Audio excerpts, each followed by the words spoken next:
Good morning everyone, कैसे हैं आप। आज हम अपनी कक्षा में वर्णों के प्रकार के बारे में पढ़ेंगे।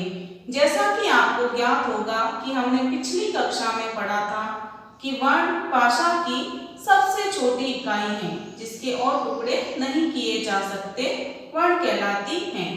फिर वर्णमाला के बारे में भी हमने पढ़ा था कि वर्णों के क्रमबद्ध और व्यवस्थित समूह को वर्णमाला कहते हैं। हिंदी वर्णमाला में दो प्रकार के वर्ण हैं, स्वर और व्यंजन। जैसे स्वर, सबसे पहले हम स्वर के बारे में पढ़ेंगे। जिन वर्णों का उच्चारण स्वतंत्र रूप से होता है, अर्थात किसी अन्य वर्ण की सहायता की आवश्यकता नहीं पड़ती, उन्हें स्वर कहते हैं। हिंदी भाषा में 11 स्वर हैं, जैसे अ, आ, छोटी, बड़ी, छोटा उ, बड़ा उ, ऋषि, ए, आई, ओ, औ। फिर है स्वर के भेद। स्वर 3 प्रकार के होते हैं। सबसे पहला है ह्रस्व स्वर, इसको ऋस्व स्वर भी कहा जाता है।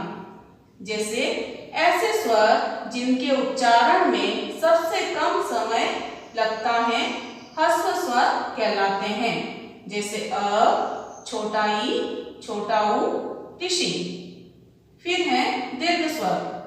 ऐसे स्वर जिनके उच्चारण में ह्रस्व स्वर से 2 गुना समय लगता है, दीर्घ स्वर कहलाते हैं। जैसे आ, बड़ा ई, बड़ा उ, ए, आई, ओ, औ। अब है प्लुत स्वर।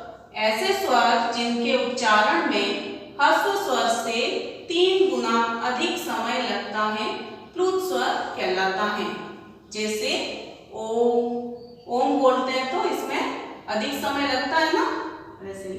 तो ये थे स्वर। फिर है व्यंजन। ऐसे वर्ण जिनके उच्चारण में स्वर वर्णों की सहायता की आवश्यकता पड़ती है, व्यंजन कहलाते हैं।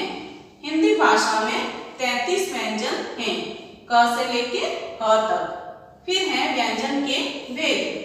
व्यंजन 3 प्रकार के होते हैं, स्पर्श व्यंजन, अंतस्थ व्यंजन और ऊष्म व्यंजन। सबसे पहले है स्पर्श व्यंजन, क से लेके म तक के व्यंजन। ऐसे व्यंजन जिनका उच्चारण करते समय जीवा, कंठ, तालु, मूर्धा, दंत या ओष्ठ को स्पर्श करती है, उन्हें स्पर्श व्यंजन कहते हैं। फिर है अंतस्थ व्यंजन। ऐसे व्यंजन जिनका उच्चारण करते समय वायु, कंठ, जीवा और तालु को स्पर्श करते हैं, उन्हें अंतस्थ व्यंजन कहते हैं। ये 4 होते हैं, य, र, ल, व। फिर है ऊष्म व्यंजन। ऐसे व्यंजन जिनका उच्चारण करते समय मुख में ऊष्मा उत्पन्न होती है, उन्हें ऊष्म व्यंजन कहते हैं। ऊष्म व्यंजन भी 4 होते हैं, श, श, स, ह।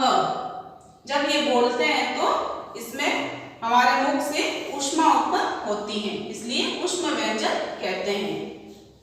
और संयुक्त व्यंजन। संयुक्त व्यंजन 2 व्यंजनों का मेल है, जैसे क्ष, त्र, ज्ञ, श। तो आज मैं आशा करती हूँ कि जितना भी ये आज आपको अपनी कक्षा में पढ़ाया है और लिखाया है, वो आपको समझ में आ गया होगा। बाय बच्चों।